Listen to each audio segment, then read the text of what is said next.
앞뒤 옆에 있는 성도들하고 인사 나누겠습니다. 반갑습니다. 네, 반갑습니다. 네, 비가 오고 이제 다음 주부터는 날씨도 추워진다고 그러는데 모두 감기 조심하시기 바랍니다. 우리 사도신경으로 신앙 고백하겠습니다. 전능하사 천지를 만드신 하나님 아버지를 내가 믿사오며 그 외아들 우리 주 예수 그리스도를 믿사오니 이는 성령으로 잉태하사 동정녀 마리아에게 나시고 본디오 빌라도에게 고난을 받으사 십자가에 못 박혀 죽으시고 장사한 지 사흘 만에 죽은 자 가운데서 다시 살아나시며 하늘에 오르사 전능하신 하나님 우편에 앉아 계시다가 저리로서 산자와 죽은 자를 심판하러 오시리라. 성령을 믿사오며 거룩한 공회와 성도가 서로 교통하는 것과 죄를 사하여 주시는 것과 몸이 다시 사는 것과 영원히 사는 것을 믿사옵나이다. 아멘. 우리 오소서 진리의 성령님 함께 찬양하겠습니다.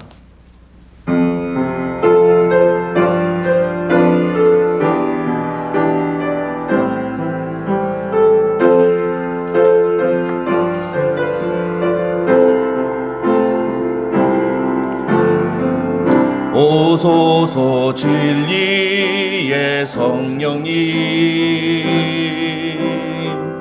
이 땅 흔들며 임하소서.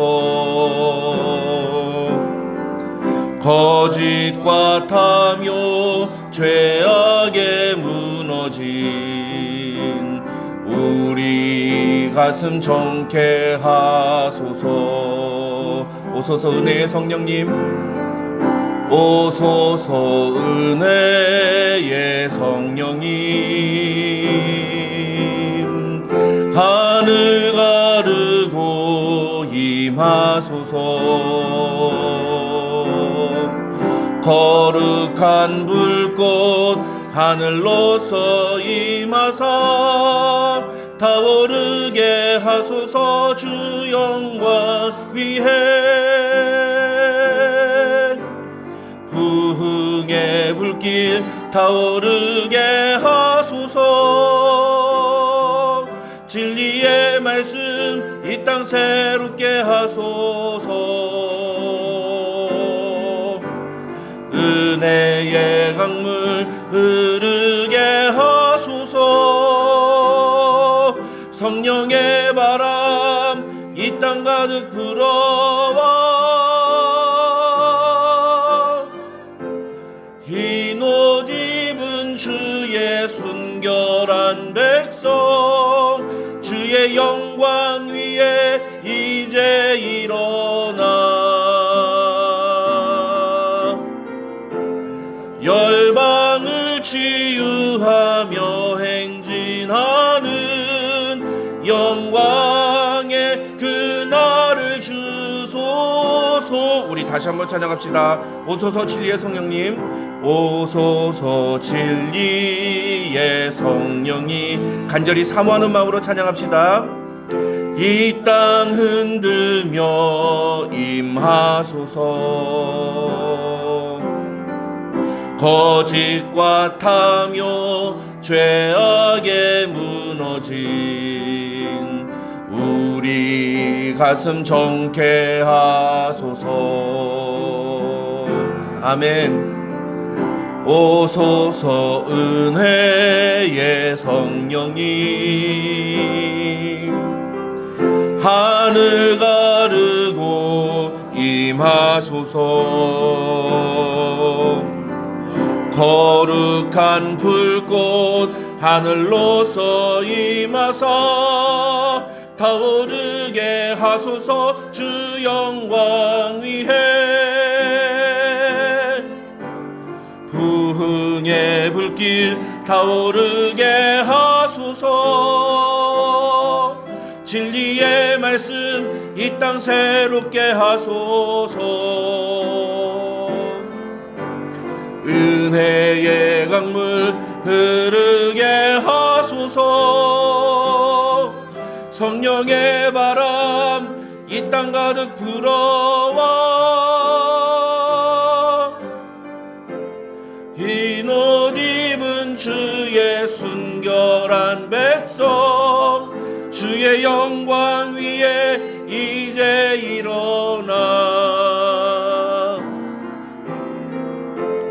열방을 치유하며 행진하는 영광의 그날을 주소서.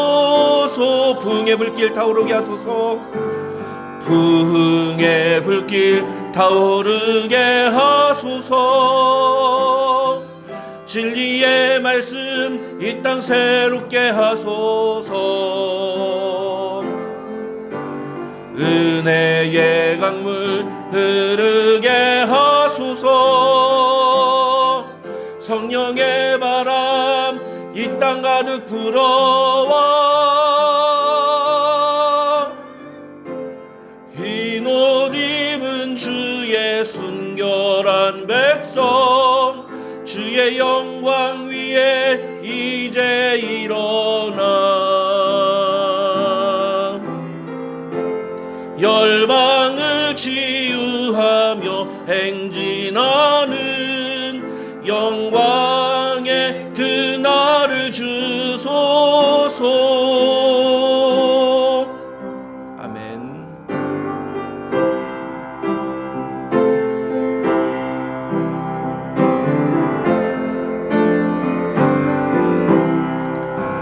예수를 나의 구주 삼고 성령과 피로써 거듭나니 이 세상에서 내 영혼이 하늘의 영광 누리도다. 이것이 나의 간증이요 이것이 나의 찬송일세. 나 사는 동안 끊임없이 구주를 찬송하리로다. 온전히 주께 맡긴 내 영 사랑의 음성을 듣는 중에 천사들 왕래하는 것과 하늘의 영광 보리로다. 이것이 나의 간증이요 이것이 나의 찬송일세. 나 사는 동안 끊임없이 구주를 찬송하리로다. 주 안에 기쁨 누림으로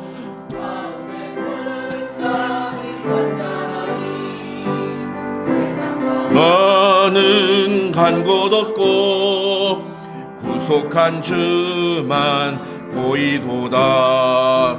이것이 나의 간증이요 이것이 나의 찬송일세. 나 사는 동안 끊임없이 구주를 찬송. 이것이 나의 간증이요 이것이 나의 간증이요 이것이 나의 찬송일세. 나 사는 동안 끊임없이 구주를. 우리 두 손 들고 찬양합시다. 이것이 나의 간증이요 이것이 나의 찬송일세. 나 사는 동안 끊임없이 구주를 찬송하리로다.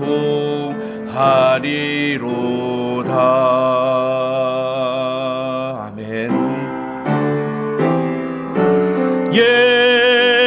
예수는 그리스도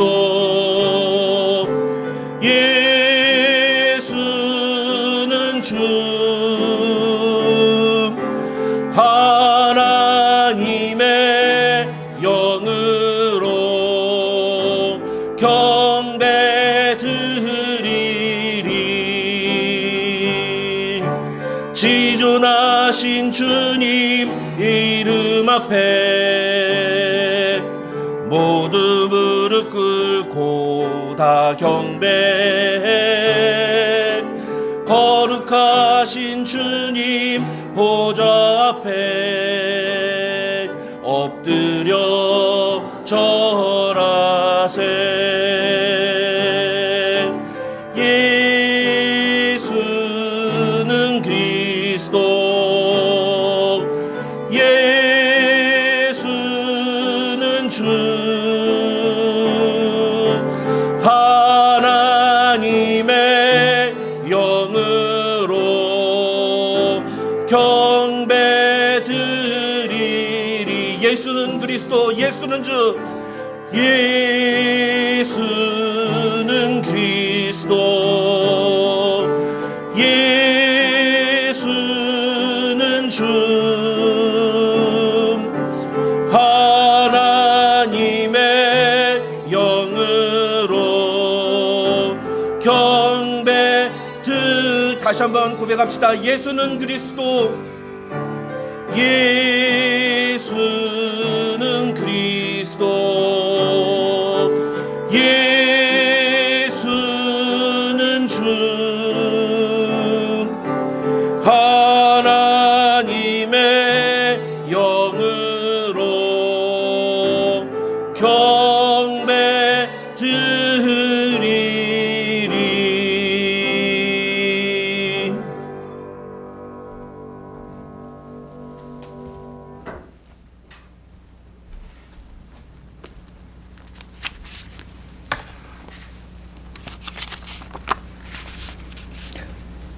하나님이여, 우리가 주 의정 가운데서 주의 인자하심을 생각하였나이다.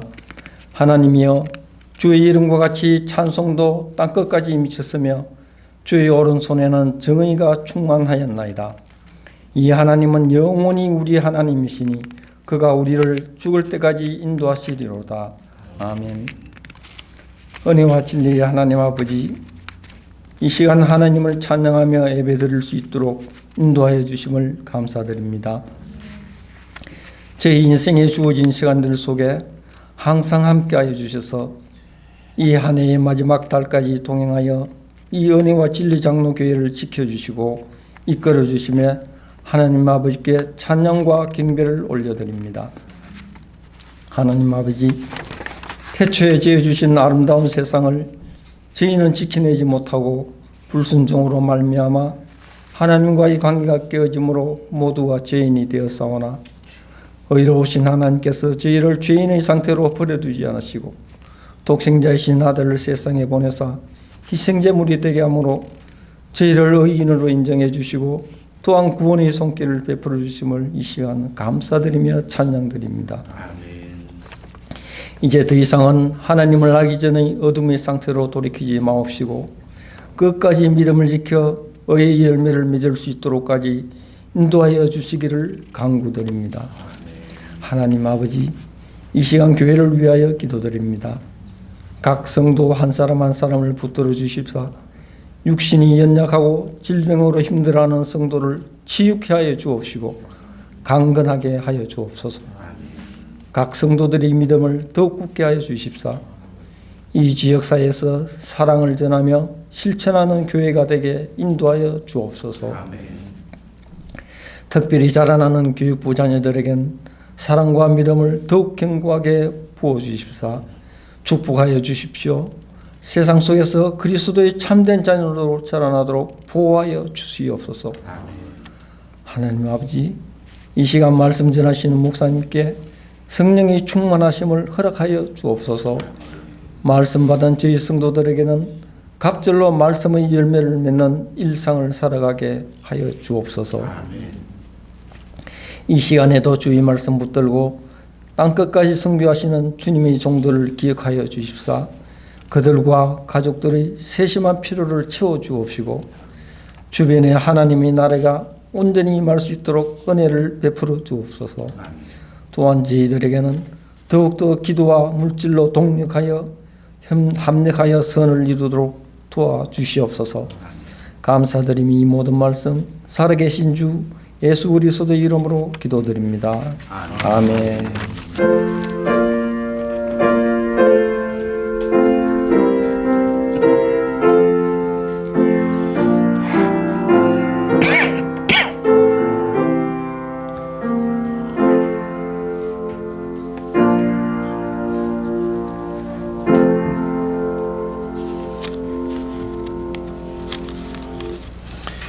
오늘 우리에게 주신 하나님의 말씀은 마가복음 10장 32절부터 45절까지의 말씀입니다. 마가복음 10장 32절부터 45절까지의 말씀 한 절씩 교독하겠습니다. 예루살렘으로 올라가는 길에 예수께서 그들 앞에 서서 가시는데 그들이 놀라고 따르는 자들은 두려워하더라. 이에 다시 12 제자를 데리시고 자기가 당할 일을 말씀하여 이르시되 우리가 예루살렘에 올라가노니 인자가 대제사장들과 서기관들에게 넘겨짐에 그들이 죽이기로 결의하고 이방인들에게 넘겨주겠고 그들은 능욕하며 침뱉으며 채찍질하고 죽일 것이나 그는 3일 만에 살아나리라 하시니라. 야고보와 요한이 주께 나와 여짜오되 선생님이여 무엇이든지 우리가 구하는 바를 우리에게 하여 주시기를 원하옵나이다. 이르시되 너희에게 무엇을 하여 주기를 원하느냐. 여짜오되 주의 영광 중에서 우리를 하나는 주의 우편에 하나는 좌편에 앉게 하여 주옵소서. 예수께서 이르시되 너희는 너희가 구하는 것을 알지 못하는도다. 내가 마시는 잔을 너희가 마실 수 있으며 내가 받는 세례를 너희가 받을 수 있느냐. 그들이 말하되 할 수 있나이다. 예수께서 이르시되 너희는 내가 마시는 잔을 마시며 내가 받는 세례를 받으려니와 내 우편에 앉는 것은 내가 줄 것이 아니라 누구를 위하여 준비되었든지 그들이 얻을 것이니라. 열 제자가 듣고 야고보와 요한에 대하여 화를 내거늘 예수께서 불러다가 이르시되 이방인의 집권자들이 그들을 임의로 주관하고 그 고관들이 그들에게 권세를 부리는 줄을 너희가 알거니와 너희 중에는 그렇지 않을지니 너희 중에 누구든지 크고자 하는 자는 너희를 섬기는 자가 되고 너희 중에 누구든지 으뜸이 되고자 하는 자는 모든 사람의 종이 되어야 하리라. 인자가 온 것은 섬김을 받으려 함이 아니라 도리어 섬기려 하고 자기 목숨을 많은 사람의 대속물로 주려 함이니라. 아멘. 아멘. 우리 함께 읽은 본문 말씀 가지고 신앙의 본질을 알아야 합니다 라는 제목으로 하나님의 말씀 살펴보겠습니다. 계속해서 마가복음 우리가 다루고 있는데요. 오늘은 마가복음 10장입니다. 이 마가복음 우리 새벽에 만날 때 말씀드렸지만 마가복음 1장부터 8장까지는 이 무리들을 대상으로 예수님이 사역을 하셨다면 9장과 10장에서는 예수님이 특별히 제자들을 대상으로 사역을 하십니다. 그러니까 제자들에게 뭔가 특별한 메시지를 전하기 위해서 쓰신 내용이 이 9장과 10장에 담겨진 내용이라는 거죠. 마가가 특별히 그런 초점을 가지고 이제 마가복음을 기록을 했다는 겁니다. 그 내용이 뭐냐? 예수님이 이제 유대 종교 지도자들에 의해서 고난을 당하시고 십자가에 달려 죽게 되실 것이라는 겁니다. 그렇더라도 너희는 이런 일이 일어날 것을 미리 마음의 준비를 하고 각오를 단단히 하고 그리고 이런 일이 실제로 일어났을 때 두려워하거나 놀라지 말고 그걸 당당하게 받아들이고 그 믿음을 굳게 지켜라. 그리고 나아가서 이 복음을 또 사람들에게 전해라 라는 것이죠. 그것이 결국은 마가가 마가복음을 쓰면서 이 마가복음의 주 독자라고 할 수 있는 로마 교회 교인들에게 전하는 메시지인 것입니다. 지금 이 로마 교회의 교인들이 네로 황제의 핍박에 의해서 죽임을 당할 위기에 심한 위협에 놓여 있으니까 이런 죽임을 당하는 것들, 예수의 제자로 살아감으로써 말미암아 당하는 이러한 핍박과 고난들을 당연하게 여기고 그런 것들을 놀라거나 그런 것들 때문에 절망하지 말고 이 믿음을 지키고 그리고 이 믿음을 계속해서 전하는 자가 되어야 된다. 이것이 이제 마가복음의 전체적인 주제인데 그런 면에서 이 마가복음 9장과 10장에 담겨진 메시지들은 이 예수님의 제자, 12 제자들 뿐만 아니라 오늘날 우리에게도 주시는 메시지라고 할 수가 있겠습니다. 오늘 그런 의미에서 마가복음 10장을 살펴보겠는데요. 이 마가복음 10장에는 총 6가지의 내용이 나옵니다. 그 마가복음은 구조다 이렇게 분석할 수 있는데 먼저 1절부터 12절에 보면은 이혼에 대한 얘기가 나옵니다. 이 유대 종교 지도자들이 바리새인들이 이혼에 대해서 예수님은 이혼에 대해서 어떻게 생각하십니까? 이렇게 질문하는 내용이 나오죠. 이 이혼에 대해서 질문하는 것은 전적으로 예수님을 함정에 빠뜨리기 위한 질문입니다. 자세한 내용은 제가 조금 이따가 살펴보겠고요. 그 다음에 13절부터 16절에서는 이제 사람들이 예수님께 아이들을 데리고 와서 예수님의 안수를 받으려고 합니다. 축복 기도를 받으려고 한 거죠. 근데 제자들이 그 아이들을 데려오는 사람들을 막 꾸짖으면서 못 오게 막 씁니다. 그러니까 왜 그런 걸 막느냐, 예수님이 오히려 제자들을 책망하시는 그런 내용이 13절부터 16절에 나오고요. 그다음에 17절부터 31절에서는 한 부자 청년이 예수님께 찾아옵니다. 이 학자들은 이 부자 청년이 성경에 기록된 사람들 중에 제일 아쉬운 사람이라고 얘기합니다. 왜냐하면 이 사람은 진짜 그야말로 절호의 기회를 잡았어요. 어떤 기회죠? 예수님의 제자가 될 수 있는. 그래서 이 사람이 만약에 예수님이 말씀하신 대로 모두 다 순종하고 했더라면 예수님의 제자는 12제자가 아니라 13제자가 됐을 거예요. 그런데 그렇게 되지가 못했죠. 그 놀라운 축복의 주인공이 될 수 있었던 이 부자 청년이 예수님께 와서 질문을 합니다. 그런데 그 질문과 예수님의 대답을 듣고 난 후에 이 부자 청년은 심히 고민하면서 걱정하면서 예수님의 곁을 떠나갔다. 그런 내용이 나옵니다. 그 다음 32절부터 34절, 오늘 우리가 읽은 본문이죠. 이 본문에서는 이런 일이 끝나고 난 다음에 예수님이 이제 예루살렘으로 가시는 거예요. 예루살렘으로 가시는 길에 제자들에게 다시 한번 말씀을 해주시는 겁니다. 왜냐하면 가만히 보니까 예수님이 이 길을 가고 있는데 제자들의 얼굴빛이 이 뭐라고 하죠? 우리 한국 표현에 그 뭐라고 하죠? 완전히 죽을 상이 된 거예요. 예, 잿빛이 된 거예요.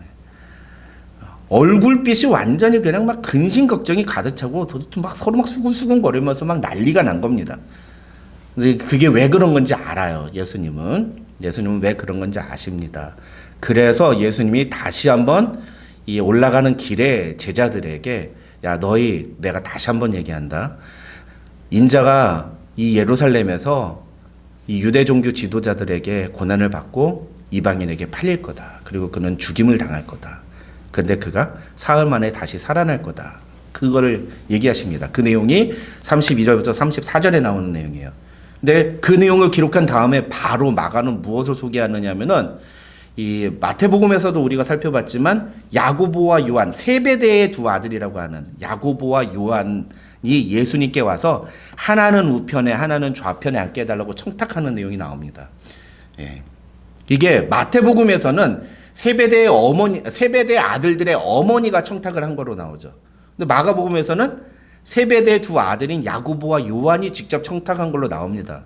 그래서 어떤 사람은 이게 성경의 오류가 아니냐라고 얘기를 하는데 그렇게 볼 필요가 없고 어머니도 있었던 거예요. 같이 가고 있었던 겁니다. 그러다가 어머니가 얘기를 했을 수도 있고 이 야고보와 요한이 얘기했을 수도 있습니다. 왜냐하면 마태복음에서도 보면은 세베대의 두 아들이 예수님과 직접 대하는 내용이 나오거든요. 그러니까 이 세베대의 두 아들의 어머니가 아예 없었던 게 아니라 그 자리에 있었는데 마태는 그 상황을 자세하게 묘사하기 위해서 어머니가 대화한 것으로 기록을 했고 마가는 그게 중요한 게 아니라 마가가 얘기하고 싶었던 게 있는 거예요. 이 상황을 통해서.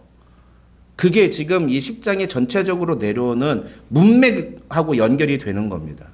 그러니까 이 야고보와 요한의 어머니가 한 말은 별로 중요한 게 아닌 거죠. 그냥 야고보와 요한이 청탁을 한 것처럼 이렇게 상황을 기록을 한 겁니다. 그 다음에 마지막으로 6번째 내용은 베다니에서 여리고에서 소경 바디메오를 고쳐주시는 장면이 나옵니다. 이렇게 6가지의 내용이 나오는데 이 6가지 내용을 가만히 살펴보다 보면 한 가지 이 공통점들이 좀 발견이 됩니다. 뭔가 중요한 공통점들이 발견이 됩니다. 그게 뭐냐? 그게 바로 오늘 설교의 제목이에요. 신앙의 본질을 아느냐 모르느냐가 굉장히 중요하다는 거죠. 오늘 본문에 보면은 두 부류의 사람들이 이렇게 비교가 됩니다. 한 부류의 사람은 누구냐? 가장 대표적으로 대비되는 사람이 바로 예수님의 제자들이죠. 그 예수님의 제자들. 9장과 10장은 초점이 예수님의 제자들에게 맞춰 있다고 말씀드리지 않았습니까? 그러니까 예수님의 제자들이 이 9장과 10장에서 어떤 모습으로 그려지고 있는가를 보는 게 중요한 거예요. 그렇게 해서 성경을 보면 이 9장과 10장, 특히 이 10장에 기록된 예수님의 제자들의 모습은 뭐가 중요한지를 모르는 사람들인 겁니다. 예. 뭐 우리 한국 영화 중에 무엇이 중요한디 그 대사가 있지 않습니까? 무엇이 중요한디 그걸 모르는 거예요. 뭐가 진짜로 중요한지를 모르는 사람들로 기록이 되어 있는 거예요. 반면에 이 본문의 이 10장 전체에서 유일하게 진짜로 뭐가 중요한지를 아는 사람이 딱 한 명이 나옵니다. 그 사람이 누구냐? 바디메오예요. 그 사람이 바디메오입니다. 그래서 앞에서는 쭉 뭐가 중요한지를 모르는 사람을 쭉 열거해 놓다가 마지막에 진짜로 뭐가 중요한지를 아는 사람 한 사람 딱 제시를 하면서 정말 우리가 신앙생활에 있어서 본질이 무엇인지를 아는 것이 왜 중요한지를 이렇게 비교시켜주고 아주 선명하게 색깔의 대비를 통해서 흰색과 검은색, 빨간색과 파란색을 다 비교해 줌으로써 뭐가 진짜 중요하냐 이거를 뭐 빨간색과 파란색 중에 뭐가 중요한가는 아니지만 그러나 이 본문 말씀을 통해서 마가는 진짜 중요한 게 뭔지를 이야기를 하고 있는 겁니다. 먼저 1절부터 12절의 내용을 좀 살펴보겠습니다. 1절부터 12절의 내용은 아까 말씀드린 것처럼 바리새인들이 예수님께 찾아와서 아내를 버리는 것이 옳으니까? 라는 질문을 합니다. 이 얘기는 질문을 가만히 보시면 이게 버리는 게 옳지 않다는 뉘앙스로 하는 것 같지만 사실은 아니에요. 이 사람들의 의도는 버려도 된다는 생각을 갖고 있어요. 그런데 버려도 되죠? 라고 예수님에게 물어보는 겁니다. 이해가 되십니까?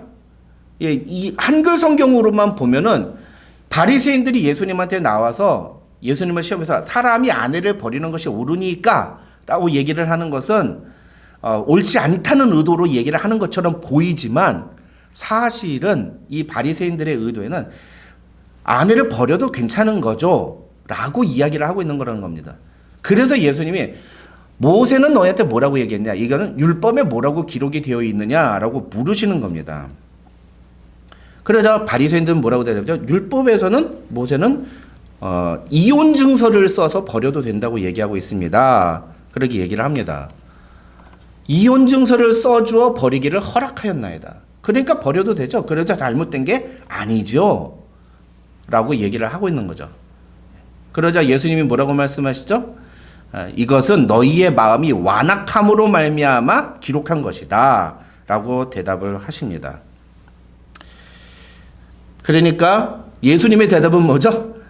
이혼 증서를 써서 여자를 버리는 것은 옳지 않다. 이건 악한 짓이다, 잘못된 것이다 라고 대답을 해주시는 겁니다. 그 얘기는 뭡니까? 율법이 틀렸다 라고 얘기하는 거죠. 그런데 중요한 건 뭐예요? 이 이야기를 듣고 난 다음에 제자들이 머릿속에 질문이 들어오기 시작하는 겁니다. 아니, 예수님은 왜 모세가 허락한 것을 금지하시지? 모세는 분명히 남자가 여자를 버릴 때 이혼 증서를 써서 버리면 그건 괜찮다고 허락을 했는데 왜 그걸 안 된다고 말씀을 하시는 거지? 라고 질문을 합니다. 그러니까 예수님이 이런 제자들의 질문에 대해서 대답을 하시는 거죠. 그게 11절과 12절에 나오는 겁니다. 뭐라고 하십니까? 누구든지 그 아내를 버리고 다른 데에 장가드는 자는 본처에게 간음을 행하며 아내가 남편을 버리고 다른 데로 시집가면 간음을 행한 것이다 라는 겁니다. 좀 설명이 필요한데 이미 아시는 분도 계시겠지만 율법이 기록될 당시는 남성 중심적인 사회였어요. 여성의 인권이 없었던 시대죠. 여성은 짐승 중에 하나로, 물건 중에 하나로 표시가 되던, 이해가 되던 시대입니다. 그래서 남자의 소유물이에요. 남자가 마음대로 하던 거죠.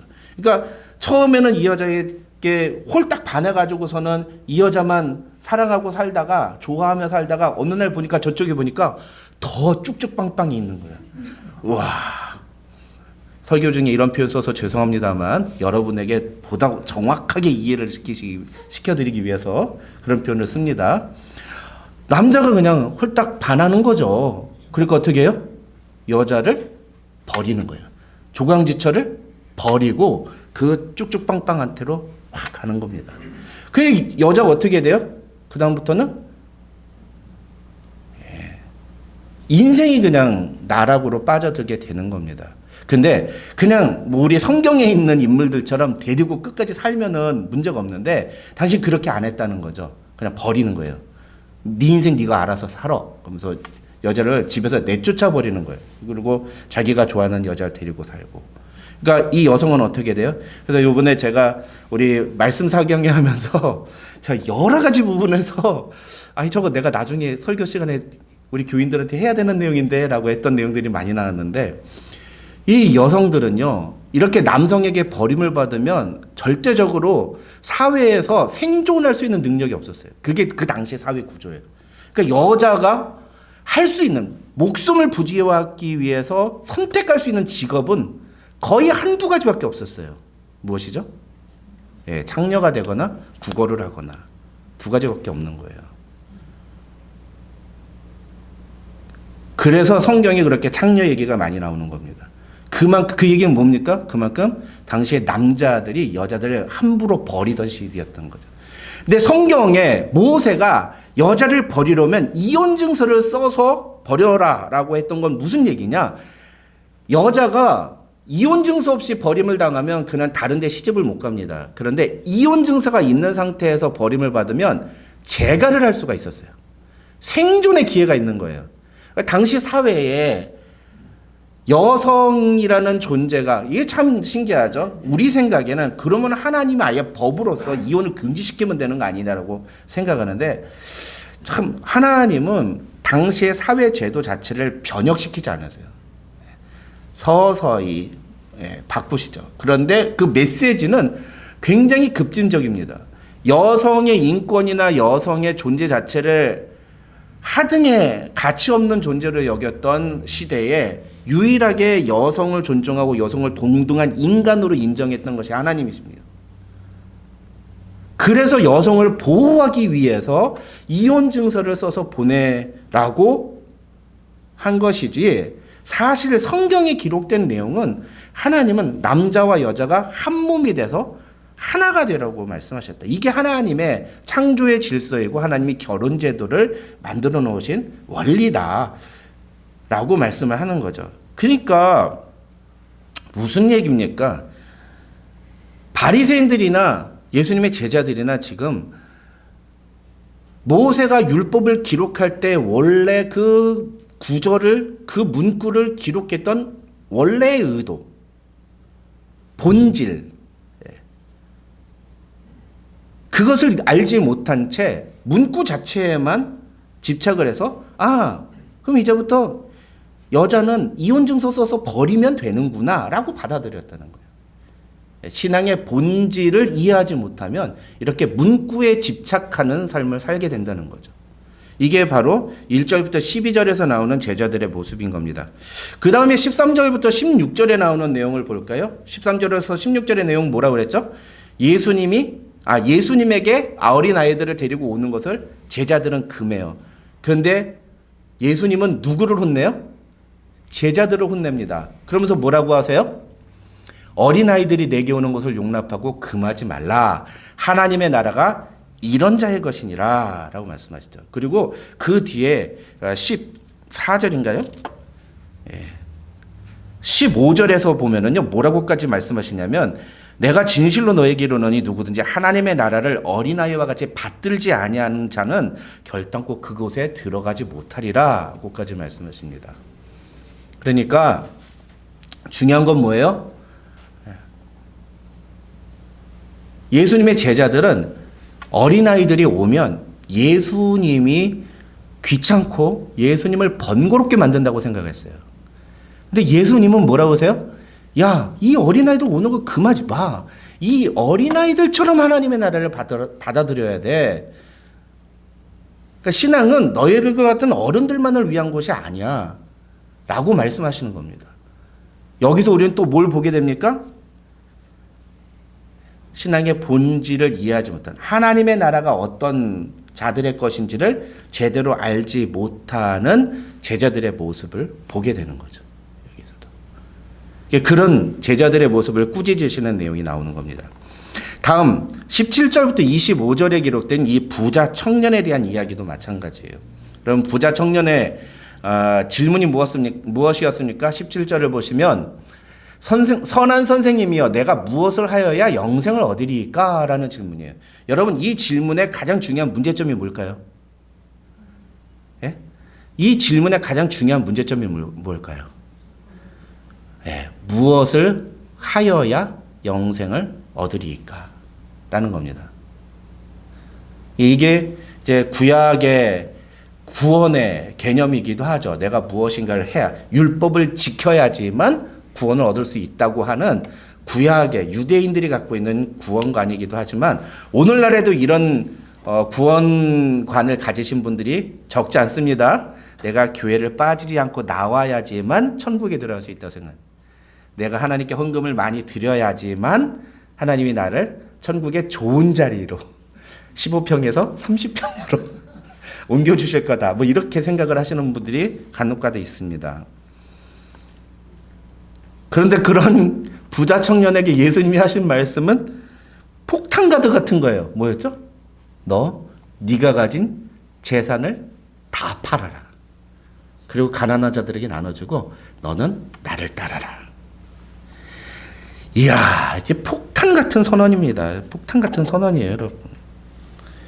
여러분, 제가 자막을 찾지 않았는데 없었는데 22절을 보세요. 성경 22절 보시면 뭐라고 되어 있습니까? 그 사람은 재물이 많은 고로 이 말씀으로 인하여 슬픈 기색을 띠고 근심하며 가니라 되어 있습니다. 재물이 많은 고로 슬픈 기색을 하며 근심하며 갔다. 여기서 근심하며라는 단어는요, 그냥 걱정하는 정도가 아니에요. 심히 괴로워하며라는 뜻이에요. 이게. 심히 괴로워하다.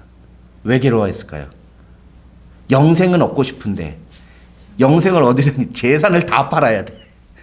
둘 중에 하나를 선택해라는 거예요. 예수님의 선택이. 그러니까 이러지도 못하고 저러지도 못하고. 예전에 제가 섬겼던 교회에서 어떤 집사님이 제가 하도 하나님을 선택할 것인가 세상을 선택할 것인가 둘 중에 하나를 선택하십시오라고 했더니 나중에 찾아와서 저한테 그러더라고요.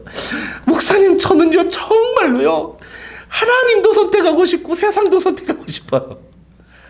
예, 그게 정말 솔직한 얘기죠. 예, 우리 모두의 솔직한 얘기 아닙니까?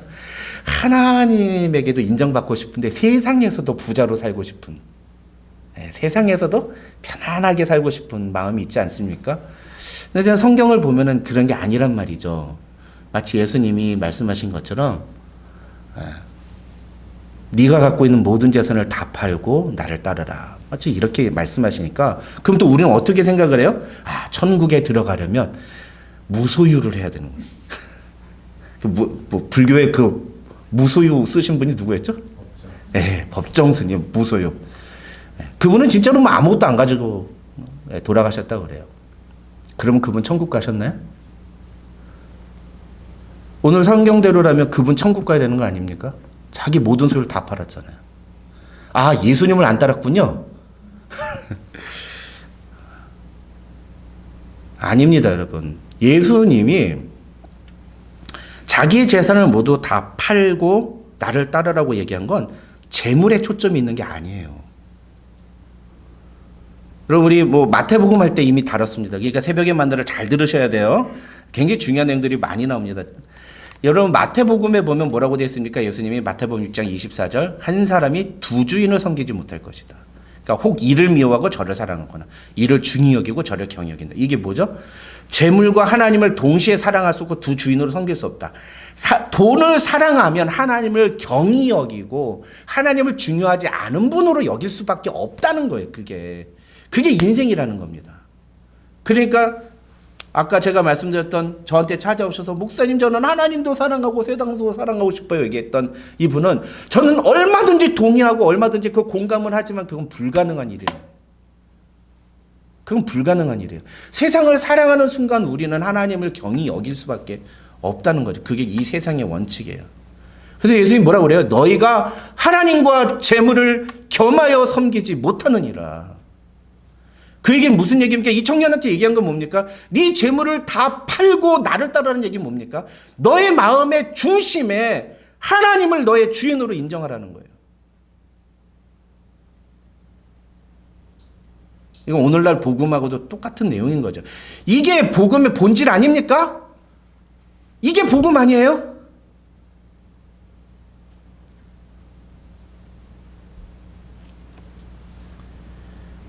여러분, 근데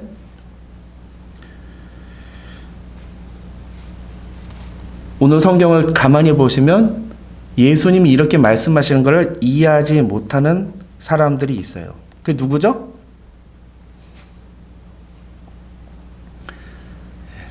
제자들이에요, 제자들.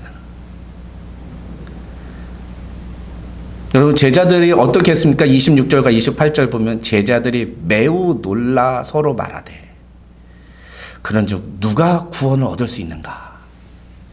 야, 예수님 말씀대로는 누가 구원을 얻을 수 있을까? 근데 그때 한 사람이 당당하게 얘기합니다. 나. 왜? 자기는 다 버려두고 예수님을 쫓았거든. 그게 누구예요? 베드로. 마태복음에 보면 뭐라 그래? 베드로는 예수님이 너는 그물을 버려두고 나를 또 따르라. 내가 사람 낚는 어부가 되게 하리라. 라고 했더니 배와 그물을 모두 버려두고 예수를 쫓으니라. 그러니까 베드로가 뭐래요? 예수님한테 보소서 예수님 우리가 모든 것을 버리고 주를 따랐나이다. 저는 버렸습니다. 당당하게 얘기하는 거죠. 베드로의 이 말이 사실이죠. 사실이에요. 근데 예수님이 뭐라고 하세요? 그래 잘했다. 그래 너 그거 참 잘한 거다. 근데 나중에 보면 먼저 된 자가 나중되고 나중된 자가 먼저 되는 일이 일어날 거다. 이게 구원의 문제가 아니라는 거예요.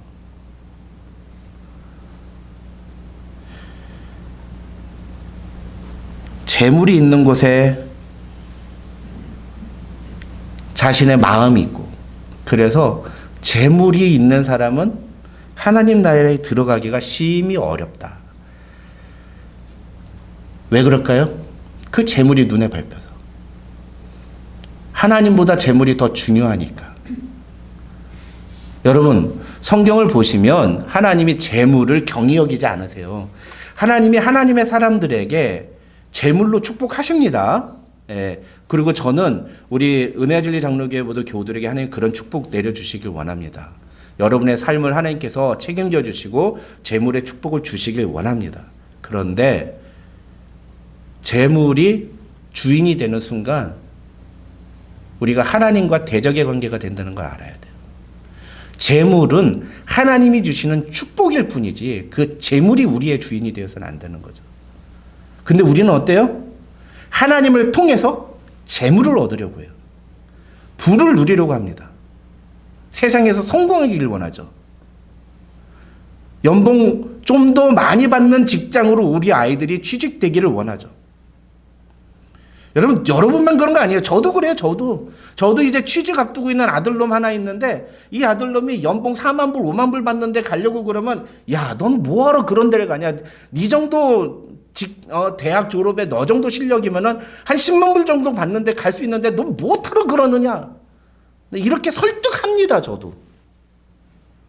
우리 누구나 다 돈이 필요하고 돈을 더 많이 벌기를 원해요. 왜요? 돈이 있어야 이 세상에서는 편하게 살아갈 수가 있으니까. 근데 그 돈이 우리의 주인이 되어버리는 순간 우리는 예수님을 떠나버리게 된다는 거죠. 근데 제자들이 이거를 이해를 못한 거예요. 예수님의 말씀을 의미를 정확하게 이해를 하지 못한 거죠. 이렇게 신앙생활의 본질을 이해하지 못하고 있는 제자들의 모습. 누가 구원을 얻을 수 있는가? 도대체 누가 구원을 얻을 수 있는가? 자기의 재산을 모두 다 팔아야지만, 그리고 예수님을 따라야지만 구원을 얻을 수 있다면 이 세상에 누가 구원을 얻을 수 있을까? 예, 그들 말대로 그렇게 해야지만 구원을 얻을 수 있다면 이 세상에 구원 얻을 사람은 그렇게 많지 않아요. 구원은 그런 행동에 의해서 우리에게 주어지는 게 아니라는 거죠. 구원은 전적으로 하나님의 선물인 것입니다. 이런 신앙의 본질을 이해하지 못하는 제자들의 모습을 계속 비춰주신 다음에 그 다음에 이제 오늘 우리가 읽은 본문의 내용이 등장합니다. 그것도 계속 연속이에요. 제자들의 모습이 제자들이 얼마나 본질을 알지 못하고 있는가를 보여주는 장면이라고 할 수가 있습니다. 오늘 읽은 본문은 두 가지 내용이 함께 있죠. 32절부터 34절과 35절부터 45절까지의 내용이죠. 이 두 내용은 시간적으로 보나 여러 가지 면으로 볼 때 다른 사건들입니다. 그런데 저는 이 본문을 쭉 읽으면서 보니까 마가가 의도적으로 이거를 이렇게 배치해 놓은 것 같은 느낌이 들었어요. 왜냐하면 이 32절부터 34절의 내용은 예수님이 하시는 말씀이잖아요. 특히 예루살렘으로 올라가면서 제자들에게 자신이 이제 곧 당할 일에 대해서 말씀하시는 거잖아요. 그런데 바로 35절에서 세베대의 두 아들인 야고보와 요한이 예수님께 요청하는 내용을 보면은 기가 막힌 거예요. 기가 막힌 거. 예수님 뭐라고 말씀하세요? 내가 올라가면, 인자가 올라가면 대제사장들과 서기관들에게 넘겨지겠다. 여기서 넘겨지다라는 단어는 배신을 당하다라는 단어로 쓰여집니다. 배신당해서, 누군가에서 배신을 당해서 내가 대제사장과 서기관들에게 넘겨질 것이다. 앞으로 당할 일을 그대로 다 말씀해 주시는 겁니다. 그런데 이렇게 예루살렘에 올라가면 나 이제 죽을 거야 라고 말씀하시는 예수님 앞에 야고보와 요한은 무엇을 요구합니까? 주여, 영광 중에서, 지금 예수님 영광을 얘기하세요? 죽음을 얘기하시잖아요. 죽음을 얘기하시는데 야고보와 요한은 뭘 얘기해요? 영광 중에서. 그러면서 뭐라고 해요? 우리를 하나는 주의 우편에, 하나는 좌편에 앉게 하여 주소서. 무슨 얘기입니까? 우리를 고관대직에 좀 앉게 해달라고, 고위직에 배치를 해달라고 요청을 하는 거죠. 근데 문제는 야고보와 요한만이 아니라는 거예요. 야고보와 요한이 이 얘기를 하자마자 41절을 보면 열제자가 듣고 야고보와 요한에 대해서 화를 냈다. 성경에 이렇게 기록되어 있습니다. 왜 화를 냈을까요? 야, 이 정신 빠진 것들아. 니네 지금 예수님이 방금 전에 무슨 얘기 하셨는지 못 들었어? 좀 정신 좀 차려. 그러면서 화를 냈으면 제가 오늘 설교를 안 했겠죠. 그런 게 아닌 거예요. 이 열제자들은 왜 화를 냈을까요? 왜 화를 냈어요? 이 화를 내거늘이라는 단어도 헬라어 성경을 보면 분개하거늘 이래요. 분노를 표시했어요. 왜 분노를 표시했을까요? 저기 선수 쳤어. 그 얘기인 거예요. 왜 그러느냐? 이 세베대라는 사람이 예수님과 친척이에요. 사실은. 그래서 야고보와 요한은 예수님하고 친척 관계입니다. 그러니까 나머지 10명의 제자들이 봤을 때 이 야고보와 요한이 예수님하고 이 친인척 관계를 이용해가지고 예수님한테 먼저 자기들도 언제 예수님한테 그거 한번 부탁해 볼까 하고 기회를 노리고 있는데 저것들이 먼저 선수를 쳐가지고, 더군다나 요한은 나이도 제일 어리네. 아니 저 나이도 어린 것이 저기 찬물도 위아래가 있는데, 그러면서 화를 내는 거예요. 무슨 얘기입니까? 나머지 10명의 제자들도 야고보나 요한과 다를 바 없었다는 거죠. 이런 제자들의 태도가 어이없으셨던 예수님은 제자들을 불러서 42절부터 45절에 있는 내용의 말씀을 하십니다. 제가 마가복음 1장 다루면서 마가복음 전체의 요절이 마가복음 10장 45절이라고 말씀을 드렸죠. 인자가 온 것은 섬김을 받으려 함이 아니라 도리어 섬기려 하고 자기 목숨을 많은 사람의 대속물로 주려 함이니라. 이 본문을 우리가 보통 이제 섬김에 대한 얘기로 많이 이해를 합니다. 근데 그렇게만 보기에는 너무 이 말씀을 하시는 상황이나 그 전체적인 문맥이나 그리고 이 말씀에서 예수님이 하려는 진짜 메시지의 그 무게감이 단순한 섬김을 강조하는 정도가 아닌 거예요. 신앙의 본질이 무엇인가를 알아야 되는 거죠. 진짜 신앙인은 어떤 자세로 살아야 되는가? 하나님의 아들인 나는 와서 너희를 섬기기 위해서 이 땅에 왔다. 근데 너희는 지금 뭐 하고 있느냐? 서로 높은 자리에 앉혀달라고 그렇게 부탁하려고 그러고, 그리고 그렇게 얘기하는 사람 비난하고 화를 내고 분노하느냐. 예수님 지금 그 말씀하시는 겁니다.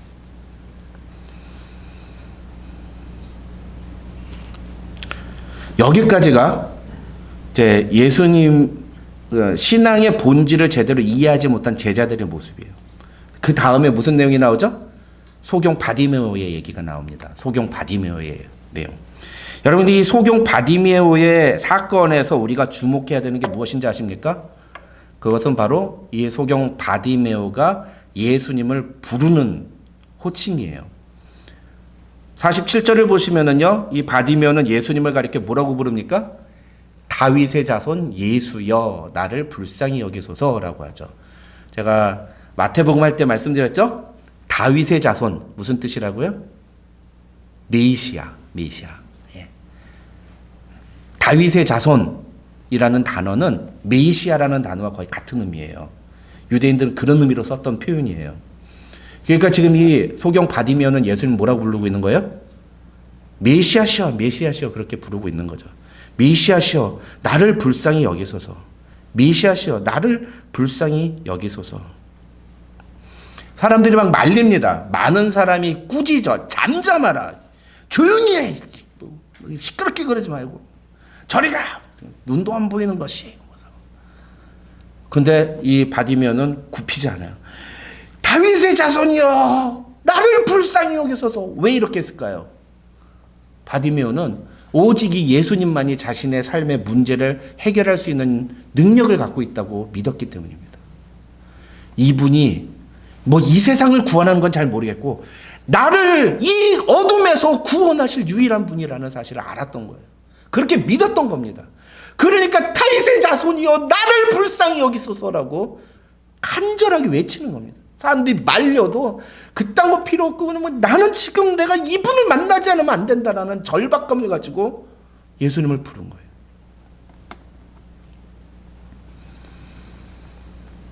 여러분 그런데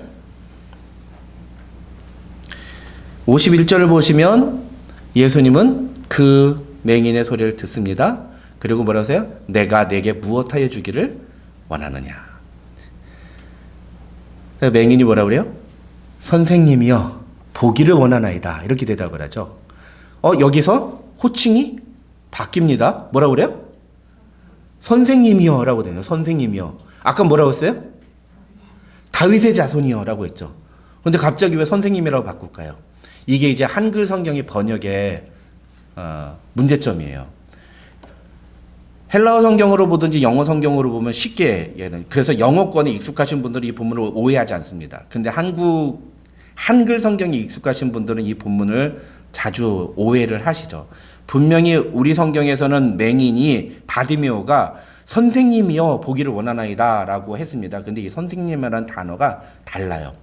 자, 오늘 본문에는 예수님을 선생님이라고 부른 사람이 3명이 나옵니다. 먼저 부자 청년이 나와요. 17절을 보시면 부자 청년이 예수님께 나와요. 그래서 뭐라 합니까? 선한 선생님이여 내가 무엇을 하여야 영생을 얻으리까? 라고 하죠. 그 다음에 두 번째는 35절에 제자들이 특히 세베대의 아들들이 와서 뭐라 그래요? 야고보와 요한이 주께 나와 여쭤되 선생님이여 그죠? 선생님이여 무엇이든지 우리가 구하는 바를 우리에게 하여 주시기를 원하옵나이다. 그 다음에 세 번째로 바디메오가 선생님이여 보기를 원하나이다. 그러니까 다 선생님이잖아요. 그렇죠? 근데 영어 성경을 보시면은 이게 달라요. 어떻게 다르냐? 영어 성경은 부자 청년과 제자, 특히 야고보와 요한은요. 선생님이여라고 했을 때 그 선생님이라는 단어가 teacher예요. teacher. 근데 바디메오는 뭐라고 그래요? 랍비. 이 여기서 뒤에 이라는 건 나의라는 뜻이에요. 나의 선생님이라는 뜻입니다. 근데 이 랍비라는 단어는요, 나의 선생님이라는 뜻도 있지만요, 사실은 당시의 사람들에게는 어떤 의미가 있냐면, 나의 주님이시여라는 뜻도 갖고 있습니다. 그리고 이 단어, 바디메오가 사용한 이 랍비라는 단어는 신약 성경에서 또 한 번 사용이 됩니다. 그게 요한복음 20장이에요. 요한복음 20장에 보면 마리아가 예수님이 부활하신 후에 마리아가 예수님을 만나죠. 그리고 그분이 예수님이라는 걸 알아요. 그러자 마리아가 돌이켜서 히브리 말로 라보니라고 합니다. 그게 바로 랍비라는 그게 이 두 단어가 똑같은 단어예요. 그러니까 티처라는 단어가 아니에요. 이게 티처라는 의미가 아니고 이것은 나의 주님이시여 라고 고백하고 있는 거예요. 그러니까 오늘 바디메오가 사용하는 예수님에 대한 호칭은 뭡니까? 처음에는 메시아, 그 다음에 나의 주님이시여. 그러니까 메시아가 곧 자기의 주인이라는 거예요. 예수님이 메시아이시기 때문에 당신이 나의 주님이라는 겁니다. 그 고백을 하고 있는 거죠. 여러분 무슨 말입니까? 오늘 본문을 보면은 예수님은 이제 예루살렘에 가면 난 이제 곧 죽을 거다. 난 이제 고통을 당하고 죽고 사흘 만에 부활할 거다라고 말씀하세요. 근데 예수님을 따라다니던 제자였던 야고보와 요한은 그런 예수님을 선한 선생님이라고 부르면서 선생님이여 라고 부르면서 뭐라고 그래요? 저희 좀 높은 자리에 앉혀주세요. 예수님을 통해서 저희도 성공하게 해주세요 라고 부릅니다. 그런데 반면에 바디메오는 뭐라고 그래요? 메시아시오, 주님이시오, 당신만이 나의 삶의 문제를 해결하실 수 있는 유일한 분이십니다 라고 예수님 앞에 간절히 엎드리고 있는 겁니다. 그래서 이 제자들의 모습과 바디메오의 모습이 비교되면서, 이걸 비교하면서 마가는 이 10장을 통해서 우리에게 무엇을 얘기하고 싶은가? 제가 이 말씀을 정리하면서 느껴지는 것은 신앙생활의 본질을 알고 신앙생활하는 것과 본질을 모르고 신앙생활하는 것은 굉장히 큰 차이가 있구나, 굉장히 다르구나 라는 것을 생각해 보게 되었습니다. 제가 올해로 이제 전도사부터, 교육 전도사부터 시작한 지 30년이 됩니다. 30년 동안 수많은 교회에서 많은 사람들을 만나봤잖아요. 근데 참 안타까운 건 제가 참 많은 분들 가운데서 성경을 모르면서도 신앙생활을 하고 그러면서 그게 뭐가 문제가 되는지를 잘 모르시는 분들이 의외로 많다는 걸 알게 됐어요. 성경을 물어보면 잘 몰라요. 근데 본인은 신앙생활이 그게 문제인지를 몰라요. 왜 모를까요? 교회를 잘 나오니까. 예배 안 빠지고 잘 나오니까. 그리고 꼬박꼬박 헌금 잘 하니까. 그리고 가끔가다 교회에서 하는 봉사활동에 잘 참여하니까. 나는 교회 생활 잘한다고 생각하는 거죠. 예, 교회 생활을 잘 하시는 겁니다. 교회 생활은 잘 하시는 거예요. 그런데 그것이 진짜 신앙생활일까요? 여러분, 신앙생활이 뭐죠? 믿음으로 산다는 게 뭐죠? 그냥 간단하게만 말하면 하나님의 뜻대로 행동하는 거예요. 예수님의 제자 된다는 게 뭐죠? 이 세상에서 하나님의 뜻대로 살아가는 거예요. 하나님의 뜻대로 살아가려면 뭘 알아야 되죠? 하나님의 뜻을 알아야죠. 근데 그 하나님의 뜻이 어디에 담겨 있어요? 예, 말씀에 담겨 있죠. 전적으로. 여러분, 하나님은 하나님의 뜻을 꿈으로 우리에게 보여주시지 않습니다. 절대로 여러분 그런 것에 현혹되지 마세요. 적어도 우리가 장로교인이라면 우리는 이 성경을 통해 계시된 말씀이 하나님의 유일한 계시, 하나님의 뜻이 이 안에 충족하게 표시되었다는 사실을 믿어야 됩니다. 그래서 우리가 하나님의 뜻을 알려면 뭐 해야 돼요? 말씀을 사모하고 말씀의 자리로 나아가야 됩니다. 말씀을 이해해야 됩니다. 말씀을 알아야 됩니다. 근데 그런 거는 없이 교회 나와서 주여 주여 하고 나의 예수님을 믿어. 교회는 세상에 나가서도 사람들한테 교회 나와봐, 우리 교회 좋아 얘기는 하는데 정작 삶 속에서 하나님의 뜻과 상관없는 삶을 살아간다면, 참 신실하고 참 존경받는 교회의 성도이긴 한데 그 삶을 들여다보면 하나님의 뜻과는 아무런 상관이 없는 선택들을 하고 살아간다면 그게 진짜 바른 신앙생활을 하는 건지에 대해서 우리는 고민해 볼 필요가 있다는 거죠. 여러분을 정죄하기 위해서 이런 말씀 드리는 게 아닙니다. 우리 모두 다 그런 상태예요, 사실은. 우리 모두 다 그런 상태예요. 그래서 이런 말씀을 통해서 우리가 조금 더 말씀의 자리로 나아가기로 결단을 하고, 말씀을 더 배우기로 결단을 하고, 말씀을 사모하는 사람이 되어야 되는 것이 이 말씀을 듣는 우리의 바른 그 결과가 아니겠습니까? 여러분, 저는 개인적으로 많은 목회 프로그램들을 알고 있는 사람이에요. 뭐 여러분이 목사님 뭐 했으면 좋겠어요? 그럼 그거 다 할 수 있어요. 사람만 준비되면 얼마든지 할 수 있습니다, 여러분. 경험도 많고 이론적인 배경도 많고 다 할 수 있어요. 근데 제가 목회를 하면서 특히 담임 목회를 하면서 제가 뼈저리게 느낀 게 뭐냐면 성경을 성도들이 모르니까 아무것도 안 돼요. 해봤자 아무 소용도 없고 다 원상복귀들 다. 성경을 모르면 백약이 무효하다는 걸 제가 깨달았어요. 그래서 제가 우리 교회 청빙 되기 전에 이 교회에 지원하기 전부터 기도하면서 뭘 기도했냐면 하나님께서 만약에 제게 다음 목회를 허락하신다면 전 거기서 정말 성경만 가르치겠습니다. 나 성경만 가르치겠습니다. 나 진짜 성도들한테 다른 프로그램 성도들 막 부흥시키고 이 베이커스필드의 모든 영혼들이 이 은혜와 진리 장로교에 가득 차는 이런 거 나 안 하겠습니다.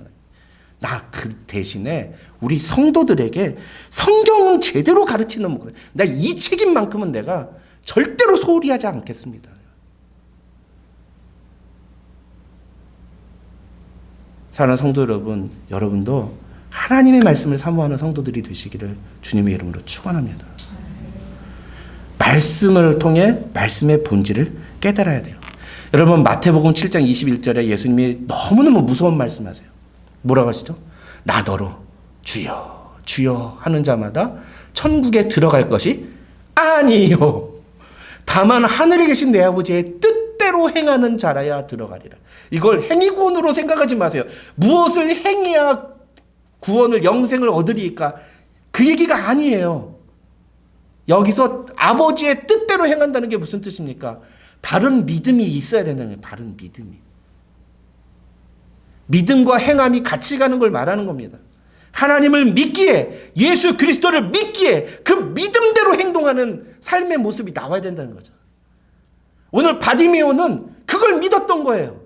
저분만이 나를 구원하실 수 있고 저분만이 나의 삶의 문제를 해결하실 수 있다는 그 분명한 믿음이 있었기 때문에 많은 사람들이 말리는데도 불구하고 다윗의 자손이여 나를 좀 불쌍히 여겨 주시옵소서 그렇게 간절하게 나왔던 겁니다. 우리에게 그 간절함이 있다면, 우리가 신앙의 본질을 안다면, 예수님이 누구신지를 안다면 그 간절함이 우리 안에서 나와야 돼요. 그 간절함이. 예수님만이 나의 삶의 구원자시라고, 예수님만이 나의 삶의 모든 문제를 해결하실 수 있는 분이라고 믿음으로 고백하며 나아가는, 그 앞에 무릎 꿇는 삶의 모습이 나오게 되는 것입니다. 사랑하는 성도 여러분, 오늘 말씀은 굉장히 간단합니다. 그냥 한 줄이에요. 오늘 설교 제목이에요. 신앙의 본질을 알아야 합니다. 근데 이게 참 쉽지가 않아요. 이거는요, 내 힘으로 되는 것도 아니에요. 그렇다고 해서 여러분이 막 신학서적, 저희 보니까 우리 김태현 목사님이 한국 가시면서 좋은 책들을 너무 많이 놓고 가셨어요. 여러분 제가 허락합니다. 가셔서 본인이 보기에 좋은 책이라는 거 다 가져가세요. 좀 읽어야 되겠다. 우리 김태현 목사님처럼 좋은 책을 갖고 나도 좀 공부를 해야 되겠다 생각하시면 다 가져가세요. 왜냐하면 전 다 있는 책이에요. 여러분 가져가서 공부한다고 해서 여러분이 그거 다 될 것 같아요? 아닙니다. 안 됩니다. 왜 안 될까요? 신학을 공부 안 했으니까? 아니에요. 그게 아니고 왜 안 되느냐? 신앙의 본질을 깨닫는 건 나의 지식이나 나의 노력이나 나의 경험으로 되는 게 아니기 때문입니다. 무엇으로 될까요? 성령의 은혜로 되는 겁니다. 성령님께서 깨닫게 해주시는 거예요. 그게 뭐예요? 성령의 조명하심. 그래서 초등학교만 나와도 80이 넘은 노인도 얼마든지 성경의 진리를 깨달아 알 수가 있는 겁니다. 여러분, 나는 나이가 많아서 절대 그런 말씀하지 마세요. 아직도 늦지 않았습니다. 주님 앞에 가는 순간까지 말씀을 배우고 말씀의 이르러 나아가야 됩니다. 여러분 요한복음 16장 13절 보시면 예수님이 그런 말씀하십니다. 진리의 성령이 오시면 그가 너희를 모든 진리 가운데로 인도하시리니. 예수님의 제자들도 마찬가지였어요. 오늘 본문에 나오는 이 신앙의 본질도 모르고 진짜 어리버리한 이 제자들 정말 말도 안 되잖아요. 그런데 자신감은 가득해. 열정은 가득해요. 막 그래서 주님, 내가 주님 가시는 데 같이 가고 내가 죽기까지 주님을 따르겠습니다. 죽음이 달려와도 내가 주님을 부인하지 않겠습니다. 막 베드로 그러잖아요. 그러다가 어떻게 해요? 닭 3번 울기 전에 부인하고 바로 그냥 도망가잖아요. 예. 그런데 그랬던 베드로가 어떻게 변화되죠? 오순절 성령 강림을 경험하고 난 다음에 성령의 특별한 은혜로, 성령의 은혜로 복음의 진리를 깨닫고 나니까, 신앙의 복음의 그 본질을 알고 나니까 어떻게 변합니까? 사도행전에서 많은 사람들 앞에서 복음의 그 하나님의 큰 일을 이야기합니다. 복음을 전합니다. 그러자 3,000명이 예수를 믿고 주님께로 나오는 놀라운 역사가 일어나게 되는 거죠. 우리는 그 정도로까지는 하지 못할 수 있어요.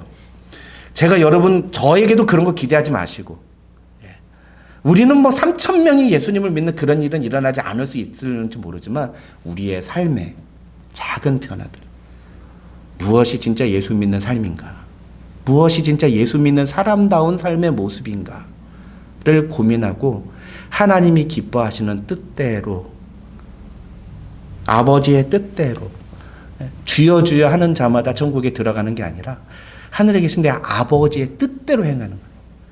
뭐가 아버지의 뜻일까? 고민할 때, 기도할 때 진리의 성령께서 우리를 진리 가운데로 인도해 주시고 무엇이 하나님이 기뻐하시는 건지를 알게, 깨닫게 해주신다고 주님이 약속해 주셨습니다. 그 은혜로 신앙의 본질을 알고 진리를 따라 걸어가는, 하나님의 뜻을 따라 행하는 귀한 성도들이 되시기를 주님의 이름으로 축원합니다. 우리 함께 이 시간에 기도하겠습니다. 이 시간 좀 간절히 사모하는 마음으로 같이 기도할 때 여러분, 우리 마음을 다해서 좀 같이 간절히 사모하는 마음으로 기도했으면 좋겠습니다. 나는 과연 신앙의 본질을 아는 사람인가? 나는 정말 복음의 본질을 알고 있는가? 나는 정말 신앙생활을 하면서 정말 무엇이 중요한지 알고 있는 사람인가?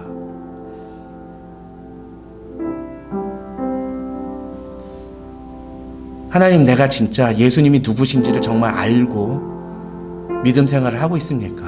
오늘 본문에 나오는 소경 바디메오처럼 예수님만이 나의 구원자시라고, 예수님만이 나의 삶의 문제를 해결하실 수 있는 유일한 분이라고 믿음으로 고백하며 나아가는 그런 믿음의 사람이 되기를 원합니다. 비록 세상에서 뭔가 큰 일을 하지는 못할지 모르지만 하나님이 내게 허락하신 가정에서, 그리고 내게 허락하신 사업 현장에서, 그리고 이제는 은퇴하고 아무것도 할 수 없는 나이 늙은 노인의 몸에 불과할지 모르지만, 그러나 내 삶이 다하는 순간까지 내가 주님 오심을 바라보면서 이 믿음의 길을 걸어가게 하옵소서. 우리 그렇게 같이 믿음으로 주님 앞에 간절히 기도하며 나아가겠습니다. 다 같이 기도하겠습니다.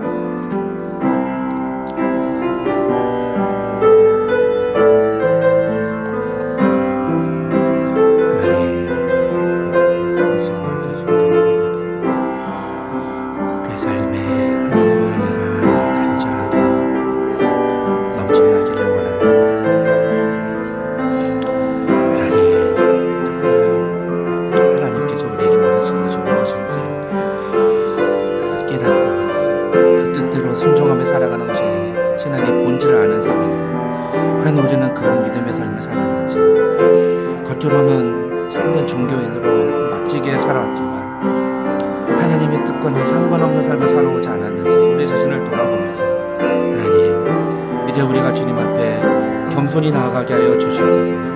이제 우리가 참으로 주님의 말씀대로 순종하며 나아가는 인생이 되게 하여 주시옵소서. 하나님, 우리를 불쌍히 여겨 주시옵소서. 하나님, 우리를 긍휼히 여겨 주시옵소서.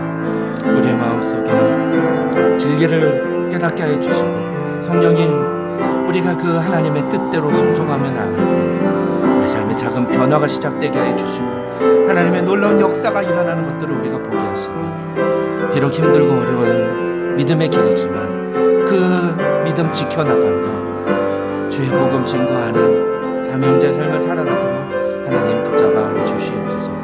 주의 구원의 은혜를 바라봅니다. 주의 놀라운 역사를 기대합니다. 하나님, 은혜 베풀어 주시옵소서. 성령의 능력으로 우리를 덧입혀 주시옵소서. 주님, 붙들어 주시옵소서.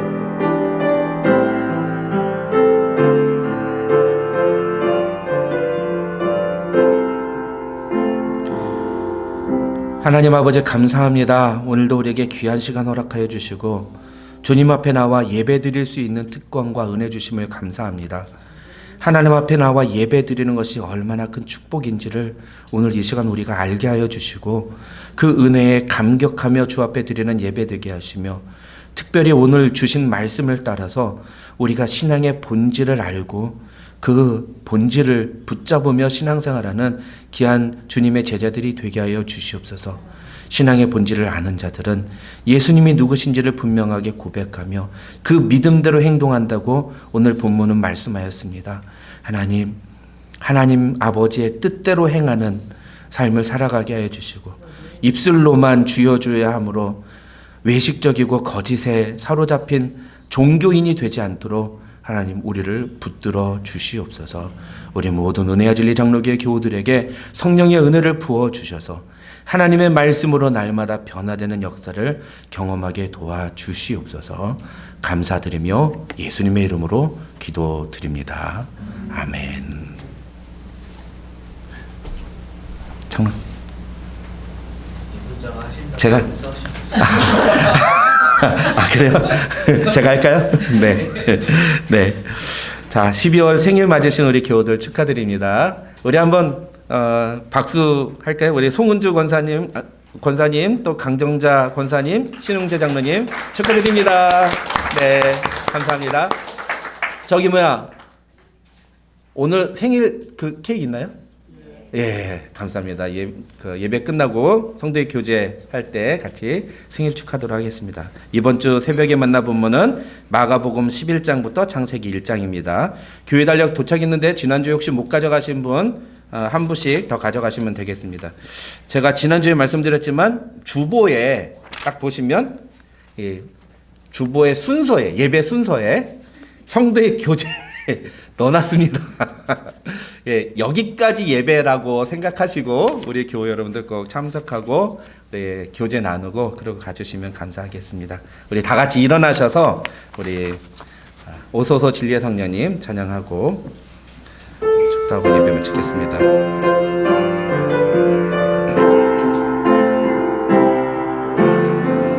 오소서 진리의 성령님